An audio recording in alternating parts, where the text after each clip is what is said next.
Taste the Daily. இந்திய எல்லைக்கோடு பகுதியில் பாகிஸ்தான் ஏவிய 50க்கும் மேற்பட்ட ட்ரோன்களை இந்திய ராணுவத்தின் S-400 சுதர்சன் சக்ரா உள்ளிட்ட மேம்பட்ட வான் பாதுகாப்பு அமைப்புகளை பயன்படுத்தி வெற்றிகரமாக செயலிழக்க செய்துள்ளது. ஜம்மு, பஞ்சாப் மற்றும் ராஜஸ்தான் பகுதிகளில் உள்ள ராணுவ நிலையங்களை குறிவைத்து பாகிஸ்தான் ஏவிய ஏவுகணைகளை வானிலேயே வழிமறித்து இந்திய வான் பாதுகாப்பு அமைப்பு முறியடித்து பாகிஸ்தானை மிரட்டியுள்ளது. பாகிஸ்தானுக்கு எதிரான வான் தாக்குதல்களில் முக்கிய பங்காற்றி வரும் S-400 சுதர்சன் சக்ரா அமைப்பு ரஷ்யாவால் உருவாக்கப்பட்டது. 600 கிலோமீட்டர் தொலைவில் உள்ள 300 இலக்குகளை கண்காணிக்கவும், வினாடி நேரத்தில் சுமார் 5 கிலோமீட்டர் வேகத்தில் சென்று இலக்குகளை துல்லியமாக இடைமறிக்கவும் திறன் கொண்டது என்பதால் இந்தியாவின் வான் பாதுகாப்பை பலப்படுத்துகிறது.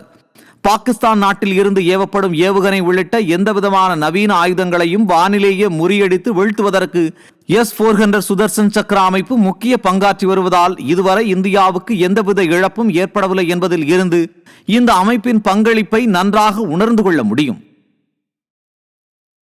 இந்தியா முழுவதும் பாதுகாப்பு காரணங்களுக்காக விமான பயணிகள் 3 மணி நேரத்திற்கு முன்பே விமான நிலையத்திற்கு வருமாறு அறிவுறுத்தப்பட்டுள்ளது.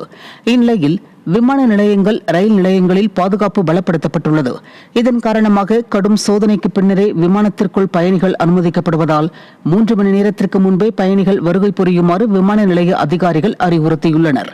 மேலும் பயணிகள் விமான பயணச்சீட்டுகளை எவ்வித கட்டணமுமின்றி ரத்து செய்யலாம் என்றும் விமான நிறுவனங்கள் தெரிவித்துள்ளன. மேலும் சென்னை விமான நிலையத்திலும் மத்திய தொழில் பாதுகாப்பு படையினர் மற்றும் காவல்துறையினரின் எண்ணிக்கை அதிகரிக்கப்பட்டு பாதுகாப்பு பலப்படுத்தப்பட்டுள்ளது. நவீன இயந்திரங்களின் உதவியுடன் வெடிகுண்டு நிபுணர்கள் தீவிர சோதனையில் ஈடுபட்டுள்ளனர்.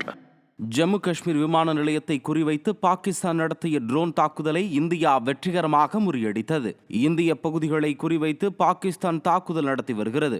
இதேபோல் ஜம்மு காஷ்மீர், பஞ்சாப் மாநிலம் அமிர்தசரஸ், பதன்கோட், ராஜஸ்தான் மாநிலம் ஜெய்சால்மர் ஆகிய பகுதிகளை குறிவைத்து பாகிஸ்தான் படைகள் தாக்குதல் நடத்தின.